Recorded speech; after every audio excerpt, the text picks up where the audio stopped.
한번 따라 하실까요? 간증으로 도전하는 스승. 간증으로 도전하는 스승. 디모데후서는 바울 사도가 쓴 가장 나중의 편지다. 4차 유럽 전도 여행을 준비하다가 네로로 인하여 로마 감옥에 다시 갇혀서 이제 사형을 언도받고 인생을 마감하기 직전에 그의 제자 디모데의 영적인 상황을 보니 매너리즘에 빠져 있고 영적인 야성과 도전정신 이런 것이 별로 없는 상태에서 사역하는 모습을 보고 그를 세우려고 보내는 편지입니다.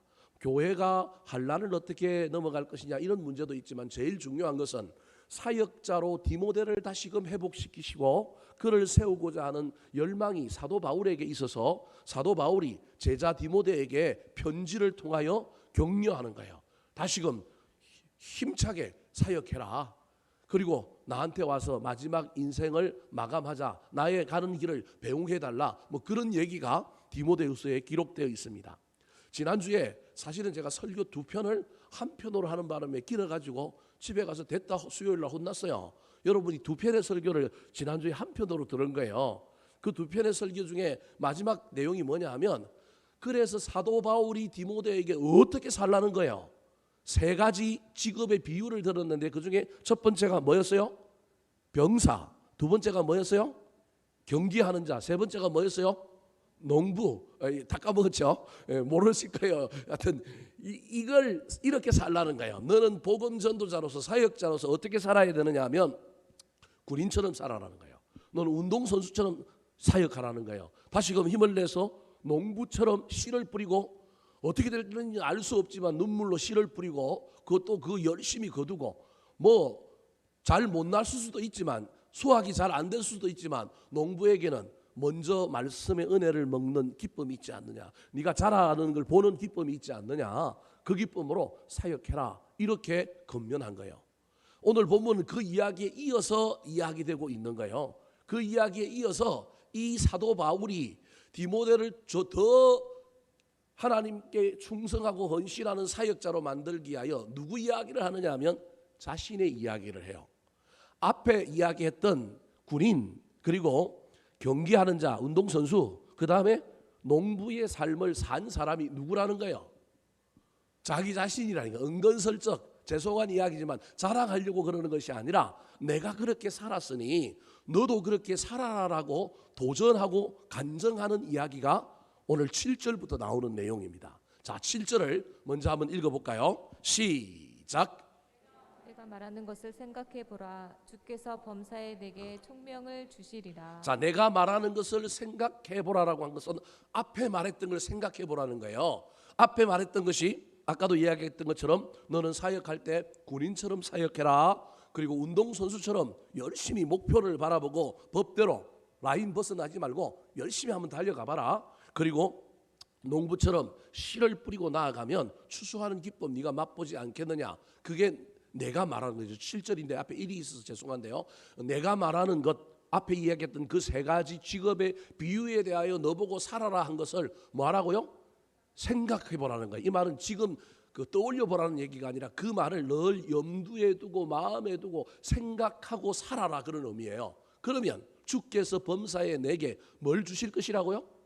총명을 주셔서 품었던 그 3가지 직업에 대한 그 모델 잊어버리지 않고 네가 나태할 때마다 네가 넘어질 때마다 그래 다시 군인으로 살아야지. 믿음의 군병, 십자가 군병, 복음의 군인으로 살아야지. 그래 금메달, 면류관 따기 하여 열심히 훈련하고 사사로운 것에 매이지 않고 달려갔던 그 운동선수처럼 나도 그렇게 살아야지. 그래 농부는 씨를 뿌려야 돼. 태풍이 올 수도 있고 바람이 불 수도 있지만 뿌려야 돼. 그런 마음으로 살아가라고 하는 그 하나님의 음성이 총명으로 너한테 다시금 깨닫게 해주셔서 네가 그 길에서 벗어나지 않을 거라는 거예요. 그러면서 8절로 보면 제자 디모데를 회복시키기 위하여 다시금 사도 바울이 이야기를 시작합니다. 자, 8절 말씀 같이 한번 읽어볼까요? 시작. 내가 전한 복음대로 다윗의 씨로 죽은 자 가운데서 다시 살아나신 예수 그리스도를 기억하라. 예수 그리스도를 뭐하라고요? 기억하라. 자, 앞에 7절을 한번 보여주실까요? 7절 다시 보여주실까요? 7절은 내가 말하는 것을 뭐 해보라고요? 생각해보라. 그러니까 지금 사실은 2가지를 권면하고 있는 거예요. 앞에 직업군, 세 직업군을 비유적으로 설명하고 난 다음에 그 직업군의 삶을 살기 위해서는 첫 번째 뭐 해야 된다고요? 생각해보라. 두 번째는 뭐 하라고요? 8절 기억해보라. 두 가지 단어를 가지고 내가 앞에 이야기했던 새 직업군의 모델을 잊어버리지 않도록 생각하고 지금부터 내가 간증하는 것을 뭐 하라고요? 기억하라. 이게 사도 바울이 디모데에게 보내고 있는 두 가지 메시지예요. 하나는 생각해보라. 하나는 기억하라. 여러분, 이 단어가 우리 각자에게는 어떻게 적용될지는 알 수 없지만 여러분 나름대로 저 두 단어, 두 동사를 여러분 삶에 잊어버리지 말고 붙들었으면 좋겠어요. 생각해봐야 됩니다. 기억해야 됩니다. 무엇을 생각해야 될지, 무엇을 기억해야 될지 알 수는 없지만 사람마다 다 다를 수 있지만 늘 신앙의 길을 걸어가는 사람은 저 두 단어를 기억해야 잊어버리면 안 됩니다. 생각해보라. 그 다음에 뭐 하라고요? 기억해보라. 생각해보라라고 하는 건 지난주 수요일 설교라고 한다면 이제 뭐 해보라는 거예요? 기억해보라는 거예요. 자, 그러면 8절을 다시 한번 보여주실까요? 기억해보라는데 뭘 기억하라고 그러냐면 내가 전한 복음을 기억하라는 거예요. 그런데 내가 전한 복음이 뭐냐 하면 복음이 다윗의 시로 죽은 자 가운데 다시 살아나신 예수 그리스도인 거예요. 그러니까 사도 바울은 복음을 전한 사람인데 자기가 전한 복음을 디모데 보고 뭐 하라는 거예요? 기억하라는 거예요. 그럼 그 복음의 내용은 뭐라는 거예요? 예수 그리스도. 사도 바울이 전한 복음의 핵심은 뭐냐 하면 예수 그리스도라는 거예요. 그럼 다르게 얘기하면 누굴 기억하라는 거예요? 예수를 기억하라. 예수님을 디모데가 봤는지 안 봤는지는 알 수는 없지만 네가 예수님을 못 봤으면, 네가 경험해보지 못했으면 누굴 통하여라도 기억하라고요? 나를 통하여 기억하라는 거예요. 내가 누굴 전했냐면 복음을 전했는데 내가 전한 복음의 핵심은 뭐냐면 예수님이라는 거예요. 그런데 예수님을 설명하면서 뭐라고 설명하고 있느냐 하면 다윗의 시, 메시아라는 거예요. 메시아로 이 땅에 오셔서 뭐 했다고요? 죽은 자 가운데서 뭐 했다고요? 다시 살아났다는 거예요. 그러니까 복음의 핵심 예수를 이야기하는데 예수 이야기할 때 빠지면 안 되는 것이 있는데 그분이 우리 인류의 죄를 구원할 메시아고 그분은 뭐냐 하면 죽었지만 죽음의 근세를 이기고 뭐 하신 분이라고요? 살아나신 분이라는 거예요. 저는 이게 왜 중요하냐면 이제부터 사도 바울이 간증할 내용하고 관련이 있기 때문에 저 얘기를 하는 거예요. 죽었다가 살아나는 것. 죽음이 뭐냐 하면 고난인데 고난 받아야만이 뭐가 있느냐 하면 살아나는 영광이 있는 거예요. 그걸 누가 먼저 경험했느냐 하면 예수 그리스도가 경험했고 누가 지금 경험하고 있느냐 하면 나 사도 바울이 경험하고 있으니 디모데야 너도 농부처럼 경기하는 육상 경기 선수처럼 군인처럼 다시금 열심히 복음 전해라. 뭐가 있을 거다? 고난이 있을 거다. 그런데 잘 견디고 그 세 명의 직업의 모델처럼 열심히 달려가면 너에게 뭐가 있을 거다? 영광이 있을 거다. 나도 지금 감옥에 갇혀서 로마 황제로부터 사형언도를 받고 고난을 받고 죽을 위치에 놓였지만 나 뭘 받을 거라고요? 영광을 받을 거다. 고난 무서워서 뒤로 도망가거나 복음 전하지 않고 대충 사역하거나 그러지 말고 고난을 무릅쓰고 달려가라. 그 얘기를 지금 하고 있는 겁니다. 예수 그리스도를 모델로 삼아 달려온 자기의 간증을 통하여 이 제자 디모데가 예수를 본받거나 아니면 예수를 본받아서 달려왔던 누구를 본받으라는 거예요? 자기 자신을 본받으라고 자기의 사역을 간증하고 있는 내용입니다. 자, 그렇다면 사도 바울이 디모데를 격려하고 건면하여 세우기 위하여 자기의 사역을 어떻게 간증하고 있을까요? 자, 오늘 세 가지가 나오는데요. 첫 번째입니다. 따라하시겠습니다. 내가 고난 받음으로 매이지 않는 말씀. 내가 고난 받음으로 매이지 않는 말씀. 뭘 이야기하고 있냐면 내가 고난을 받았는데 나는 고난 받아서 감옥에 매였는데 내가 고난 받아 매이니 말씀은 매이더라 안 매이더라? 말씀은 매이지 않더라. 나는 그것을 경험하고 살았다. 그래서 너 고난 두려워하지 말고 너도 말씀 전하는 사역에 앞장서라. 네가 고난 당하면 말씀은 자유를 얻어서 돌아다닐 거다. 네가 매이면 말씀은 자유할 것이라는 거예요. 자, 9절 말씀 9절 말씀 같이 한번 읽어볼까요? 시작. 복음으로 말미암아 내가 죄인과 같이 매이는 데까지 고난을 받았으나 하나님의 말씀은 매이지 아니하리라. 아까 내가 전한 복음은 다윗시로 오신 예수 그리스도가 죽었다가 뭐 했느냐 하면 살아났다라는 거예요. 이 죽은 것에 대한 고난에 대한 이야기를 지금 하면서 예수님이 고난 받았는데 나도 고난을 받았다라는 거예요. 근데 내가 고난을 받았는데 하나님의 말씀은 매이더라 매이지 않더라? 매이지 않더라. 내가 열심히 내가 살아서 내가 돌아다니고 말씀을 막 전해야만이 복음이 흥황할 줄 알았는데 내가 감옥에 갇혔어도 복음이 왕성하게 돌아다니더라. 왕성하게 전해지더라. 그렇게 얘기하는 거예요. 그런데 중요한 건 내가 그냥 단순히 고난 받는 게 아니라 내 죄 때문에 내가 고난 받는 것이 아니라 무엇으로 말미암아? 복음으로 말미암아 내가 죄인과 같이 매이는 데까지 갔더니 이런 말입니다. 즉 복음으로 말미암아 고난 받아야만이 하나님의 말씀이 매이지 않는 것이지 내가 지은 죄로 말미암아 내가 받는 어떤 고난을 자꾸 영적인 고난으로 환산하면 큰일 나는 거예요. 우리가 받는 인간적인 고난도 있지만 하나님을 향하여 복음으로 말미암아 고난 받을 때 그 고난은 반드시 하나님께서 귀하게 사용하셔서 그 고난으로 인하여 복음이 더 뭐하게 하더라고요? 전파되게 하더라는 거예요. 매이지 않고. 예루살렘 교회에 핍박이 왔는데 그 핍박으로 말미암아 성도들이 흩어졌더니 복음이 더 세계로 뭐하더라? 번져가더라. 기독교 역사에서 수많은 사람들이 순교하고 수많은 고난을 당했는데 그 고난 때문에 기독교가 박해를 받고 위축될 줄 알았는데 매이고 박해받고 고난받으니 기독교는 고난의 종교라서 그 고난을 먹고 더 흥왕하고 더 번져가더라. 퍼져가더라. 그래서 디모데에게 사도 바울이 너 지금 고난받는 걸 두려워해서 뭔가를 하지 않으려고 하는데 그걸 고쳐서 넌 고난을 받으라는 거예요. 이 고난은 누구도 받았느냐 하면 예수님도 받았고 너의 서성인 지금 나도 죄인과 같이 매이는 데까지 나아가서 뭘 받고 있다고요? 고난을 받고 있다. 내가 고난 받음으로 복음이 펼쳐진다면 얼마나 좋으냐.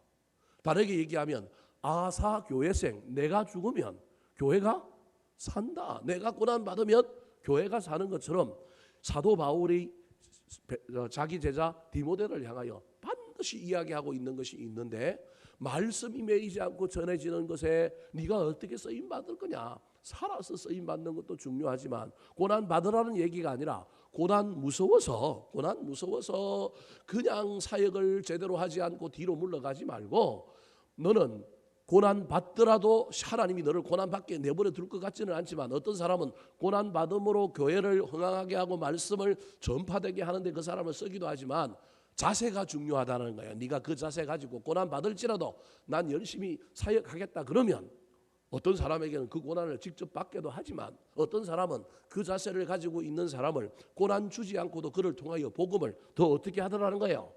퍼져가고 번져가게 하더라. 그렇게 말하고 있는 것입니다. 사랑하는 성도 여러분, 저와 여러분의 인생 가운데 이 말씀을 어떻게 받아들일까요? 오늘같이 한국 사회에서 복음 전한다고 고난이 있는 시대도 아닌데 이 시대에 이 말씀을 저와 여러분은 사도 바울과 디모데의 관계 속에서 우리에게 이 말씀을 만약에 사도 바울이 하고 있다고 한다면 우리는 이것을 어떻게 여길까요? 어떻게 이해해야 될까요?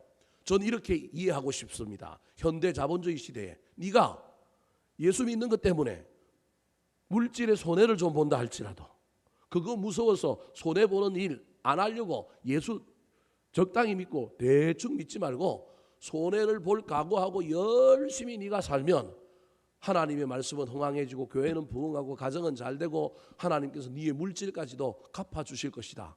저는 자본주의 시대의 이 고난의 문제를 그렇게 해석해 보고 싶습니다. 적용이 제대로 될지 안 될지는 모르겠지만 저와 여러분의 삶에 우리가 어떤 걸 감당하고 어떤 걸 각오하고 저와 여러분이 예수를 믿는 것이 있어야 하는데 예수를 믿으면서도 요모조모 다 따져보고 예수도 믿고 손해도 안 보고 내 체면도 잘 유지하고 내 모든 걸 다 그대로 가지고 가면서 예수도 믿고 마음도 평안하고 천국도 가려고 하는 것, 어쩌면 이게 기복일 수도 있습니다. 예수 믿는 것에 모든 좋은 일들만 가득한 것이 없는 것은 아닙니다. 실제로 있습니다. 그러나 없는 것이 아닌 것처럼 예수 믿는 일에는 반드시 무엇도 있느냐 하면 고난도 당하고 뭐도 당하느냐 하면 손해도 보는 일이 있습니다. 오늘 제가 공주에 가서 말씀을 전하고 왔습니다. 새벽 기도를 끝나고 가도 되는데 도저히 시간을 못 맞출 것 같은 거예요. 왜냐하면 서해안 고속도로가 너무 막혀서 그래서 어제 미리 출발을 해서 근처에서 하룻밤 자고 오늘 그 교회 가서 말씀을 전하고 왔습니다. 총회에서 우리 교단이 있는 교회들 중에 아주 작은 교회들 특별히 목회자가 열심히 하려고 하는데 부흥회를 제대로 열 수도 없고 뭐 교회를 성장시키는데 좋은 분들을 모셔서 설교를 좀 듣고 그러면 좋은데 부흥회도 안 할 뿐만 아니라 강사료를 감당하기 힘드니까 총회에서 강사 풀을 만들어서 이제 전국에 있는 몇 개 교회 지금 한 6개 정도 교회를 1차로 하고 또 다음에도 하고 뭐 이런 식으로 해서 지역별로 뭐 포천, 공주, 저기 김해, 뭐 양양, 뭐 저기 뭐 청양, 청송 뭐 이런 쪽에서 하여튼 지금 이 기간에 우리 교단에서 농촌뿐만 아니라 작은 교회인데 목회자가 교회를 부흥시켜 보려고 하고 이 어려운 시절에 뭔가를 해보려고 하는데 재정적인 어려움이 있고 본인이 인맥을 통하여 사람을 강사를 불러 모으는데 어려움이 있는 교회들의 신청을 받아서 지금 부흥회를 하고 있는 주간입니다. 저도 선발이 되어서 지금 공주에 있는 교회에 간 거예요. 유구라고 하는 곳인데 공주에서도 유구읍이라고 하는 곳인데 그 읍에서도 또 떨어져 있는 교회예요. 가보니까 마을이 한 40호, 30호, 40호 되는 교회인데 저보다 나이가 한 살 많은 목사님이 거기 이제 목회를 하고 있는 거예요. 저 앞에 몇 분이 강사로 다녀갔느냐 하면 주일 저녁부터 월요일 새벽, 그다음에 오전 10시, 그다음에 저녁 이렇게 해서 수요일까지 오늘까지 하는 거. 오늘 아마 마지막 강사님이 이제 지금 설교를 하고 있을 거예요. 제가 설교하러 갔어요.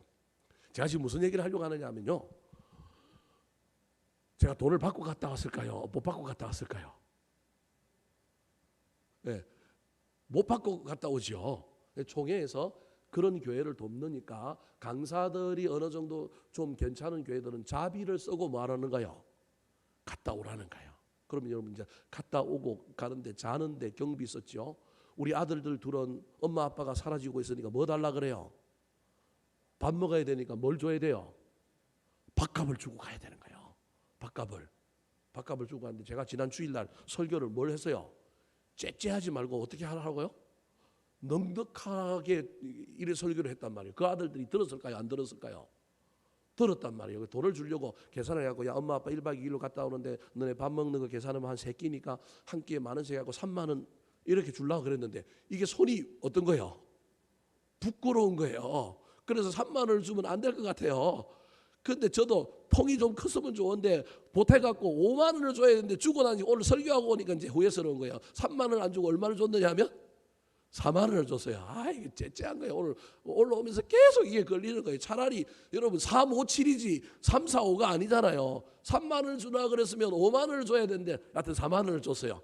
그래도 걔네들은 지금 입이 찢어졌을 거예요 아마. 맞는지 안 맞는지 집에 가서 확인을 해봐야 되는데 그거 줬죠. 오고 가면서 그래도 뭐 경비 쓰죠. 그래서 열심히 오늘 오전에 부흥회를 하고 제가 아까 한 5시 반인가 이 정도 돼서 올라왔어요. 올라와서 집에 가서 조금 씻고 이제 교회를 왔는데 계산을 해보니까 뭐 여하튼 뭐 쓰고 온 돈은 뭐 제 개인 입장에서는 그렇게 적지 않은 돈을 쓰고 왔어요. 근데 그날 오늘 설교를 하는데 젊은 청년 같기도 하고 젊은 머리가 좀 벗겨져서 나이는 알 수 없는데 청년 같기도 하고 뭐 이 젊은 사람 하나가 열심히 찬양 인도를 하더라고요. 근데 그래도 인근 교회에 있는 목사님들 부부가 또 몇 분이 와갖고 그 부흥회 하는데 또 동참을 해주고 그래서 열심히 이제 부흥회를 했는데 아니 밥을 먹으러 이제 끝나고 밥을 먹으러 가자고 그러는 거예요. 그래서 쌈밥집에 가서 밥을 먹는데 저 옆에 그 찬양 인도하는 청년이 딱 앉는 거예요.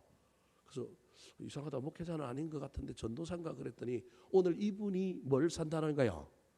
밥을 산다라는 거예요. 이분이 밥을 산다는 거예요. 그러면서 이분에 대하여 기도를 해달라 그래서 내용을 뭐 하나도 모르니까 제가 그냥 생각나는 대로 열심히 축복하고 기도하는 가운데 이제 밥을 먹고 끝날 쯤 되니까 이분이 은혜를 받았다고 소를 키운대요. 소를 50마리 정도 키우는 이게 이제 농장 준 거예요. 원래 고향이 평택 사람인데 평택이 지금 뭐 국제 신도시가 들어오고 삼성이 들어온다고 그 땅이 다 어떻게 되느냐면 수용을 당했는데 그 땅을 팔아가지고 그 공주 쪽으로 내려와갖고 뭐 하느냐면 소를 키우는 이제 농장 준 거예요. 농장 준데 이 젊은 친구가 은혜를 받았다고 봉투를 주는 거예요. 근데 우리 이번 교단에서 하는 일은 절대 못 받게 되어 있거든요. 사례비 안 받고 밥을 사준다고 그러면 그건 어쩔 수 없이 먹어라. 그런데 무조건 자비로 갔다 오고 이렇게 이제 은혜를 베풀고 이런 일들을 해라. 그래서 이번에 이제 제가 갔다 왔단 말이에요. 그래서 봉투를 주더라고요. 그래서 그것도 자기 담임 목사님 몰래 저한테 봉투를 주는 거예요. 왜냐하면 지금까지 강사들이 왔는데 강사들한테 다 사례비를 안 줬다는 걸 아는 것 같아요. 제가 물어보지는 않았는데 자기는 나름대로 이제 은혜를 받아 놓으니까 밥도 사고 저한테 봉투를 하나 주더라고요. 그래서 받으면 안 되잖아요. 그래서 제가 다시금 그 목사님 있는데 가가지고 목사님한테 헌금하라고 그걸 드렸어요. 이 친구 모르게 헌금하라고 드리면서 이래서 저 분이 저 집사님 이재과라고 하는 집사님인데 저 집사님이 저한테 이 봉투를 드렸는데 우리 당신도 아는 것처럼 이거 못 받게 돼 있는 건데 아니 주는 걸 안 받을 수도 없으니까 받아갖고 누구한테 주면 되는 거예요. 그 목사님한테 주면서 교회에다가 다시 헌금하는 걸로 했으면 좋겠다. 어차피 자기 교인 헌금이니까 그렇게 했으면 좋겠다. 그러고 올라왔는데 그 목사님이 아까 올라오는데 잘 가시라고 제가 봉투를 다시 줘서 그런지 모르겠지만 올라오는데 제가 했던 뭐 부흥했던 장면들 사진도 저한테 보내주면서 잘 가시라고 그러면서 다음에 이런 기회가 말고 자기들 교회가 할 수 있는 기회가 되면 부흥회 할 수 있는 기회가 되면 그때 목사님 또 오셨으면 좋겠다. 그리고 내년에도 교단에서 이런 일을 하면 뭐 조별로 돌아가겠지만 목사님은 우리 교회 쪽으로 또 왔으면 좋겠다 그런 얘기를 하셔서 제 나름대로는 그래도 내가 못하지는 않은 것 같네 열심히 하고 온 것 같네 그런 마음을 품고 올라왔습니다. 여러분 제가 뭐 여러분에게 자랑하려고 하거나 또는 뭐 제가 뭐 다른 이야기를 하려고 하는 것이 아니라 현대 자본주의 시대를 살아가는 저와 여러분에게 있어서 돈은 우리 인간에게 엄청나게 중요한 겁니다. 그런데 때로는 저와 여러분 이 돈과 싸워서 이기려고 하는 몸부림이 있어야 합니다. 제가 뭐 아무도 모르는데 그 청년인지 뭐 남자 집사님인지 알 수 없는데 살짝 와서 저한테 봉투 줬는데 그거 받아오면 담임 목사는 모르고 뭐 요시 주는 건데 그리고 부흥회 나가면 뭐도 받을 수 있어요. 사례비도 받을 수 있는데 그거 뭐 받아오면 뭐 문제겠어요. 저는 채워보지도 않았습니다. 얼마 들었는지도 모릅니다. 그 받아오면 그나마 올라올 때 맛있는 거라도 좀 먹고 뭐라도 하나 사올 수도 있고 그 들어갔던 경비도 반가이 할 수도 있고 얼마나 좋겠어요. 그런데 제 머릿속에 제 마음속에 있는 것 중에 하나는 교단이 이런 차원에서 좋은 일을 하려고 하는데 내가 섬길 수 있다. 내가 물질로 할 수 있다. 얼마나 감사해요. 그래서 저는 이렇게 어떤 돕는 의미에서 사역하는 이런 일에는 저는 절대 교회의 경비를 청구해 본 적이 없습니다. 기름만 어쩔 수 없이 제가 왔다 갔다 쓰니까 기름값만 넣는 거라고 생각하고 평소에 하는 거지 절대 교회에 저는 청구할 생각도 없고 마음도 없습니다. 왜냐하면 이게 그래도 내가 하나님 나라에 가면 나의 가슴 속에 뭐가 될 수 있느냐 하면 훈장이 될 수 있지 않습니까? 아무것도 아닌 거예요. 다른 사람 입장에서 보면 그나마 그래도 제 자존심에 제 신앙의 자존심에 그래도 내 수준에서 내가 할 수 있는 것 중에 하나는 내가 그래도 열심히 살아가고 있는 사역의 증거 중에 하나는 이거라는 거예요. 그래서 누구한테도 말 안 하고 살짝 다녀오고 좋은 일이 있는 데 가서 사역하는 이런 일들은 마다하지 않고 가려고 하는 거예요. 가능하면 정말로 사례비를 제대로 받고 가는 일은 가능하면 안 가려고 그러고 좋은 일 정말로 가서 도와야 되는 일 그리고 나를 필요하다고 그러면 그런 일에 가는 것이 옳겠다 싶어서 열심히 그런 일들은 다녀보려고 합니다. 제 적용이 맞는지 안 맞는지 여러분에게 도전이 되는지 안 되는지는 모르겠지만 제 입장에서는 저의 삶의 현장에서는 이 일이 저에게는 고난이 될 수도 있고 고난으로 해석될 수 있는 문제라는 거예요. 사람마다 다 각자 다를 수 있지만 저와 여러분이 예수를 믿는 가운데 내가 어떤 손해를 보고 내가 감정적으로 자존심이 좀 상하고 내가 물질의 어려움을 당하더라도 내가 그 일을 예수 그리스도를 위하여 교회를 위하여 때로는 믿음을 위하여 그 일을 함으로 말미암아 하나님의 말씀이 전해질 수 있다. 하나님이 영광 받을 수 있다. 여러분 그러면 그것도 고난과 진배가 없다는 것을 잘 기억하여 너무 편하고 기쁘고 즐겁게만 살아가는 인생이 아니라 때로는 주님을 위하여, 복음을 위하여, 하나님의 영광을 위하여 저와 여러분이 고난도 좀 당하고 손해도 좀 보고 좀 힘든 길들도 걸어갈 수 있게 되기를 우리 구주 예수 그리스도의 이름으로 축원합니다. 두 번째, 오늘 본문에서 사도 바울이 제자 디모데를 위하여 간증하고 있는 내용은 무엇일까요? 따라 하시겠습니다. 내가 참음으로 영광의 구원을 받는 사람들. 내가 참음으로 영광의 구원을 받는 사람들. 사도 바울이 지금 단순하게 얘기하면 첫 번째로는 야, 예수님처럼 나도 뭐 받았다? 고난 받았다. 너도 뭘 받아라? 고난 받아라. 내가 고난 받으니 난 말씀이 매일 줄 알았는데 말씀이 안 매이고 내 고난 받으니까 말씀이 더 널리 퍼지더라. 너도 겁먹지 말고 고난 받아라. 두 번째가 내가 참았다. 너도 뭐 해라? 참아라. 그러면 네가 참음으로 어떤 일이 벌어지느냐 하면 내가 참으니 구원을 받는 사람들이 생기더라는 거예요. 내가 고난받음으로 말씀이 퍼지고 내가 참았더니 구원받는 사람들이 생겼다라는 거예요. 자, 10절 말씀 같이 한번 읽어볼까요? 10절 시작. 그러므로 내가 택함 받은 자들을 위하여 모든 것을 참음은 그들도 그리스도 예수 안에 있는 구원을 영원한 영광과 함께 받게 하려 함이라. 택함 받은 자들을 위하여 모든 것을 내가 참았더니 참은 이유는 그들도 그리스도 예수 안에 있는 구원을 영원한 영광과 함께 뭐하게 하려고요? 받게 하려는 거예요. 구원이 영광이라는 거예요. 구원받으면 영광에 들어가는데 내가 참음으로 그 사람들이 구원받고 영광에 들어가는 것 때문에 내가 참았다라는 거예요. 사도 바울은 너도 참아라. 사랑하는 성도 여러분, 교회 안에서 또는 가족 관계에서 세상과의 어떤 영역에서 저와 여러분이 길이 참을 수 있었으면 좋겠습니다. 할 수만 있다면 참을 수 있었으면 좋겠습니다. 지난 토요일하고 주일날 성경학교 할 때 토요일날 제가 사무실에 앉아 있는데 19단지 아파트에서 전화가 얼마나 오는지 모릅니다. 전화기를 내려놓으려고 그랬어요. 전화가 엄청 옵니다. 뭐 때문에 전화 왔을까요? 시끄럽다고. 옛날 같으면 저도 성질이 나가지고 아니 우리 땅에서 우리가 행사하는데 프로그램 하는데 뭔 문제냐고 당신 아파트에서 애들이 뭐 뛰놀고 그런다고 뭐 그러냐고 싸우고 싶지만 그때는 참아야 되잖아요. 그래서 전화 오는데 아이고 죄송합니다. 제가 나가서 또 좀 주의를 좀 시키겠습니다. 근데 이분이 악착 같은 사람이에요. 몇 번을 전화하느냐 하면 3번을 전화하는 거예요. 첫 번째 전화해가지고 막 시끄러워 죽겠다 그러고 뭐 전쟁 났냐 그러고 뭐 그러는 거예요. 그래서 내가 혹시 뭐 집에 주무셔야 되는데 못 주무시는 분이 있습니까? 그러니까 그런 거 아니래요. 자기는 시끄러워서 도저히 그냥 기분이 나빠서 못 참겠다는 거예요. 그래서 죄송합니다. 그러고 우리가 4시까지인데 아이들이 4시까지 물놀이하고 오늘 프로그램 하는 건데 4시까지인데 제가 4시 안에 꼭 마치도록 하고 제가 조용히 하도록 빨리 끝내도록 하겠습니다. 그랬더니 3시 30분에 또 전화가 와갖고 몇 분 남았다고요? 30분 남았대요. 근데 재미난 건 우리가 4시까지 하기로 했는데 4시까지 안 하고 3시 30분쯤에 뭐 했느냐 하면 끝을 냈어요. 끝을 내고 이제 막 정리를 했어요. 그러면 그 전화했으면 그때 소리가 안 들렸을 거란 말이에요. 근데 3시 30분에 전화해갖고 몇 분 남았다고요? 30분 남았다라는 거예요. 그 다음에 3시 59분에 4시쯤에 뭐 했을까요?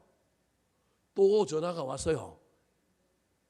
끝났는지 안 끝났는지 끝내야 되는지 지금 끝나고 있는지. 그래서 제가 아니 우리 이미 다 놀이기구 철수하고 이미 다 정리하고 있는데요. 그러니까 이분이 그냥 내가 보기엔 제 개인적인 생각엔 기독교에 대한 반감 때문에 그러는 것 같아요. 건수 잡아갖고 보시면 아마 창문을 열고 보시거나 그러면 아실 거라고 그랬더니 몇 동 사냐고 그랬더니 저는 1동이나 여기 12동 사는 사람인 줄 알았어요. 1동에서는 들릴 수 있거든요. 그리고 좀 소리가 들리면 1동 사는 분들 우리 교인들 중에 있을 수도 있는데 12동이나 이런 데 사는 사람들은 좀 시끄러울 수 있거든요.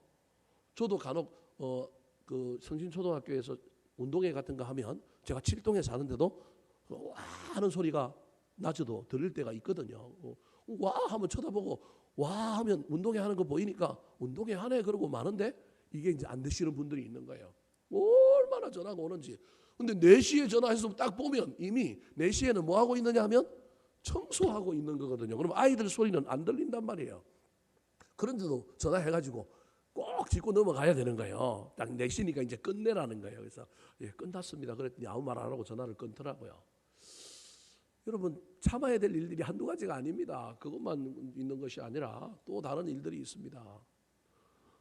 최근에는 그 우리 교회 엘리베이터 앞에 들어있는 그 불빛 있잖아요. 그 불빛 공무원을 데리고 조도를 측정하러 오신 분도 있어요. 합격하고 통과했어요. 걱정 안 하셔도 됩니다. 그러니까 이제 다음에 이제 뭘 재겠다 그러냐면 저 위에 십자가, 빨간 십자가 조도를 재겠대요. 이제 어떤 조도 안에 좀 밝기가 있어야 되고 그 안에 들어가야 눈부심 이런 것도 있고 그런단 말이에요. 그래서 여러분 이제 어쩔 수 없이 저와 여러분이 이제 좀 이해해야 될 것은 저 불빛을 싫어하는 분, 불빛 때문에 반사가 되는 분이 있으니까 시간을 좀 줄여서 지금 언제로 맞춰놨느냐 하면 전부 다 10시 한 40분, 11시 안에는 꺼지는 거로 다 맞춰놨습니다. 혹시 금요기도에 왔다가 나가다가 우리 교회에 불도 안 켜놨나 그러지 마시고 지역 주민들이 그러니 또 그거 어떻게 해야 돼요? 맞춰야죠. 그래서 제가 뭐 혹시 장사하세요? 내가 어떤 분에게는 물어봤는데 장사하세요? 그러니까 자기도 장사한대요. 근데 자기 집에 장사하는 집에 가게의 간판은 제가 물었어요. 그럼 몇 시까지 끕니까? 그랬더니 자기들은 밤새도록 뭐 한대요? 털어놓는데요. 그래서 알겠습니다. 10시까지 끄라는 걸 10시까지는 너무 무리인 것 같고 우리는 11시 정도에 보통 11시 조금 넘으면 꺼지는 걸로 돼 있는데 땡겨서 여하튼 11시 이전에는 끌 수 있도록 해보도록 하겠습니다. 그러고 말았습니다. 갈수록 여러 가지 어려움이 있어요. 예전에 우리가 전도할 때 앞마당에서 기타 치고 전도했다고 누가 출동했어요?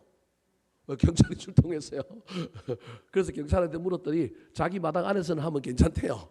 우리 마당 안에서 했는데도 그래요. 여하튼 여러 가지 어려움들이 참 많아요. 이런 일뿐만 아니라 사람들과 관계의 영역에서도 저와 여러분이 참아야 할 일들이 얼마나 많은지 모릅니다. 그런데 우리가 참음으로 한 영혼이 주께로 돌아올 수 있고 우리가 참음으로 주님이 영광을 받을 수 있다면 그거 해야 되지 않겠습니까? 주님은 죽기까지 참았는데 우리는 죽기까지는 못 참을지라도 때로는 또 참다가 폭발하는 경우가 인간이니까 있잖아요. 어떻게 우리가 성인군자처럼 맨날 참고 맨날 아름답게만 살 수는 없잖아요. 우리도 인간이니까 오르락 내리락 할 수 있잖아요. 그런데 할 수만 있다면 못 참는 것보다 참는 일들이 훨씬 더 많았으면 좋겠습니다. 사도 바울이 복음을 위하여 참았더니 구원받는 사람들이 영광에 들어갔다. 너도 목회자로서 교회에서 참고 또 전도자로서 이방인들에게 참고 모든 일을 참아라.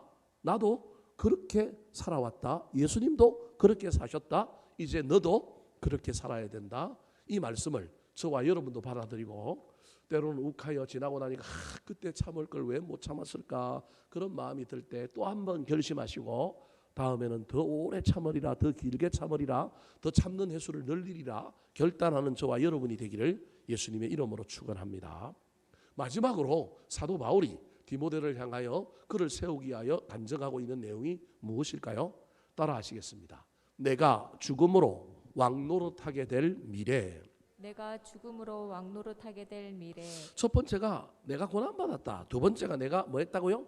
참았다. 세 번째가 지금 뭐라고 하냐면 내가 죽음으로 뭘 할 거냐면 왕노릇할 거라고. 이건 사도 바울이 지금 이렇게 이 얘기 속에서는 내가 네로 황제에게 내가 사형당하여 죽을 것 같다. 근데 난 죽음을 지금 두려워한다는 거예요? 안 한다는 거예요? 안 한다는 거예요. 왜 안 하느냐 하면 내 눈에는 죽음이 보이는 것이 아니라 죽음 이후에 뭐가 보이느냐 왕노릇할 영광이 보인다라는 거예요.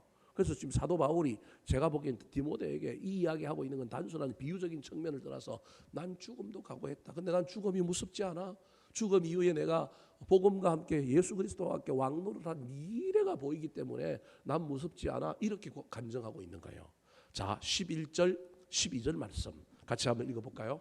자, 11절 12절입니다. 시작. 미쁘다 이 말이여 우리가 주와 함께 죽었으면 또한 함께 살 것이요 참으면 또한 함께 왕노릇할 것이요 우리가 주를 부인하면 주도 우리를 부인하실 것이라. 저기 12절에 부인이라고 하는 단어가 나오는 건 이거예요. 죽음 앞두고 네로 황제가 사형 집행 강도를 통해 너 예수 안 믿으면 예수 모른다 그러면 예수 안 믿는다 그러면 살려줄게.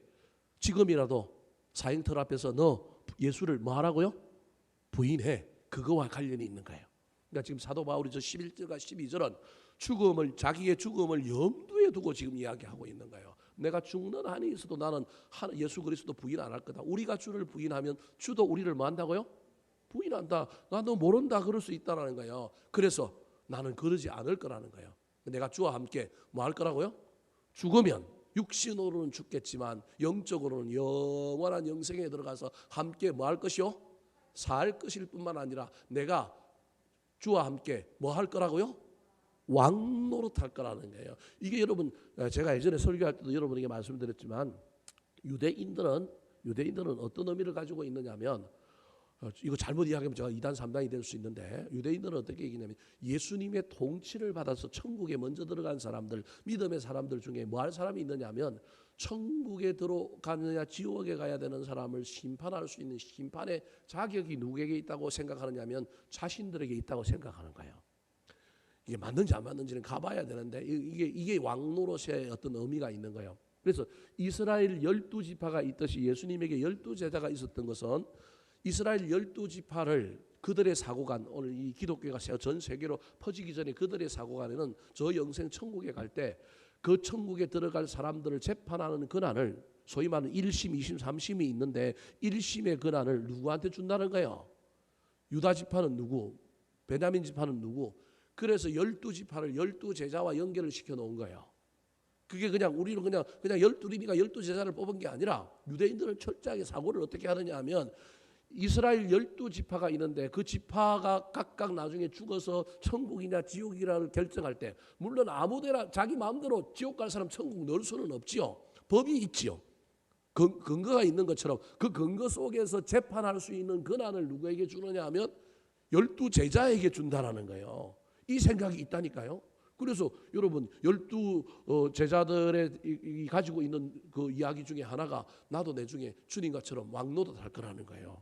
우리 오늘날 정서에는 그 말이 이해도 안 되고 저게 어떻게 되는지는 잘 모르겠지만 철저하게 그 당시 초대교회 시대에 많은 믿는 자들은 뭐냐 하면 그냥 우리가 단순히 천국에 들어간다, 영생을 얻는다라고 하는 개념을 넘어서서 그 천국에서 우리가 소위 말하는 왕과 같은 뭘 삶을 사느냐 하면 삶을 산다라는 거예요.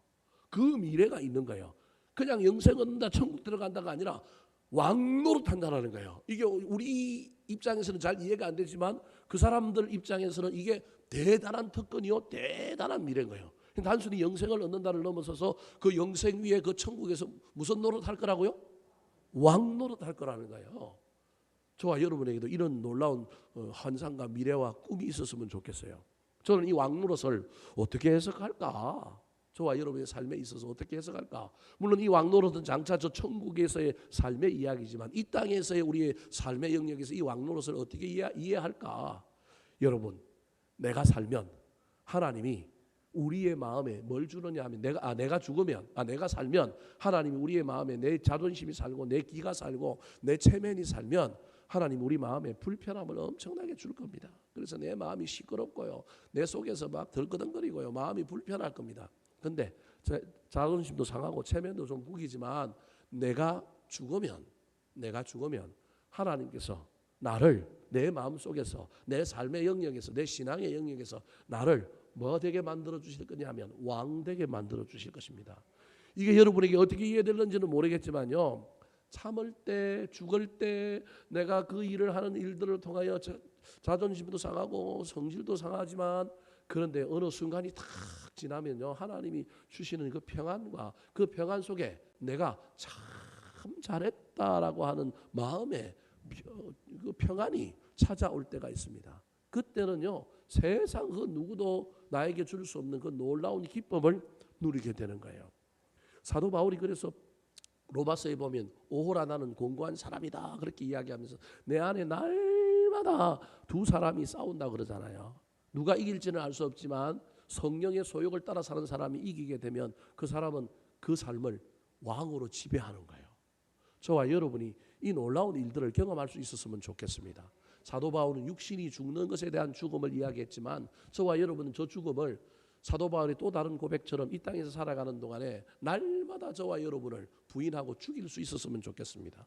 그래서 사도 바울이 나는 날마다 뭐 하노라 그래요? 죽노라 그러잖아요. 여러분, 참는 걸 넘어서서 죽는 데까지 나아가셔서 하나님께서 천국에서 우리를 왕노릇하게 하는 걸 넘어서서 이 땅에서도 마음의 평안을 넘어서는 마음의 평안을 주는 왕노릇 정도를 넘어서서 정말로 하나님이 이 땅에서 죽은 우리 자존심을 죽이고 나를 죽였던 우리를 역전시켜 주시고 반전시켜 주시어서 이 땅에서도 왕노릇과 비슷한 일들을 우리 주님께서 우리에게 허락해 주시는 놀라운 일들을 경험할 수 있었으면 좋겠습니다. 이 왕노릇에 대하여 사도 바울은 확신하고 있었습니다. 13절 말씀 같이 한번 읽어볼까요? 자, 13절 시작. 우리는 미쁨이 없을지라도 주는 항상 미쁘시니 자기를 부인하실 수 없으시리라. 자, 미쁨이라고 하는 단어는 세상에서는 쓰지 않는 단어입니다. 미쁨, 아름답고 기쁘다라는 거예요. 그러니까 주님은 어떤 말을 하거나 어떤 행동을 하거나 어떤 일을 함에 있어서 우리 주님은 참 믿을만하고 너무 그 하는 일이 아름답고 너무 신실하다라고 하는 의미가 미쁨이라고 하는 단어에 있는 거예요. 우리는 미쁨이 없어요. 우리는 자주 한다 그래놓고 안 해놓고 자주 반역하기도 하고 자주 거역하기도 하는데 주는 항상 뭐 한다고요? 미쁘시니, 그 말은 우리 주님은 자기가 한 말, 자기가 한 그 약속을 지키시니, 그래서 자기를 뭐 할 수 없다고요? 부인할 수 없다라는 거예요. 자기를 위하여 죽은 사람을 하나님 절대 내버려 두지 않는다라는 거예요. 왜냐하면 예수 그리스도가 죽었는데 죽음으로 끝나지 않고 어떻게 됐어요? 3일 만에 부활했으니, 그래서 아까 내가 전한 복음은 다윗의 씨로 왔던 예수 그리스도가 죽고 그 다음에 뭐 했다고요? 살아났다, 부활했다라고 하는 이야기가 여기에 있는 거예요. 예수 그리스도가 능력으로 신이시니 부활한 것도 있지만 그 죽었던 예수 그리스도를 하나님이 일으키신 거예요. 저와 여러분이 죽으면 우리를 일으키시고 우리를 부활에 이르게 하고 우리를 능력으로 역전시키고 반전시켜 주시는 분이 누구냐 하면 하나님인 거예요. 왜? 그분은 뭐 하시니? 미쁘시니. 그래서 그분은 약속을 지키시는 분이니 절대 부인하지 않고 이루어 주신다. 삶의 영역에서 저와 여러분이 이 경험들이 있었으면 좋겠습니다. 내가 자존심 상하고 좀 성질도 나고 내가 진짜 참을 수 없는 상황과 그런 상황 속에서 참고 더 나아가서 내가 죽었더니 하나님께서 기가 막히게 역전시켜 주시고 반전시켜 주시고 더 아름다운 일을 주셨다라고 하는 것을 저와 여러분이 신앙생활 가운데 경험할 수 있었으면 좋겠습니다. 사도 바울은 그 경험을 해봤기 때문에 이제는 육신적으로도 죽겠다라는 거예요. 그냥 단순히 날마다 내가 삶의 현장에서 내 체면, 내 자존심 죽이는 걸 넘어서서 이제 복음을 위하여 내가 육신이 죽는 개인적인 종말까지도 내가 감당하겠다. 근데 난 하나도 안 무섭다. 그렇게 말하고 있는 거예요. 이런 도전을 사도 바울이 누구에게 하고 있느냐 하면 제자 디모데에게 하고 있는 거예요. 내가 농부로 씨 뿌리며 살아왔다. 내가 경주하는 운동선수처럼 그렇게 열심히 앞만 보고 달려왔다. 내가 군인처럼 충성하면서 사사로운 일에 매이지 않고 내가 그렇게 열심히 전투하며 달려왔다. 이제 난 죽을 수도 있다. 그래도 난 죽으면 하나도 안 무서워. 뭐가 보이느냐면 내가 왕노릇한 미래가 보여. 너는 안 죽을 거야. 넌 이 땅에서 너는 죽지 않고 너 사역할 테니까 하나님이 이 땅에서 너도 왕노릇하게 해주실 테니 걱정하지 말고 고난 감당하고 달려가라. 사람들과 관계에서 사역의 현장에서 참고 열심히 죽어라. 권면하고 있는 것입니다. 이 권면이 저와 여러분에게도 하시는 권면임을 믿고 또 이번 한 주간 3일 동안 어떤 상황과 환경 속에서 어떤 사람들과 관계에서 살지라도 저와 여러분이 때로는 손해도 보고 고난도 좀 당하고 때로는 참고 때로는 죽을 수 있는 자리에까지 나아가게 되기를 우리 구주 예수 그리스도의 이름으로 축원합니다. 한번 따라 하실까요? 간증으로 도전하는 스승. 간증으로 도전하는 스승. 내가 고난 받음으로 매이지 않는 말씀. 내가 고난 받음으로 매이지 않는 말씀. 내가 참음으로 영광의 구원을 받는 사람들. 내가 참음으로 영광의 구원을 받는 사람들. 내가 죽음으로 왕노릇하게 될 미래. 내가 죽음으로 왕노릇하게 될 미래.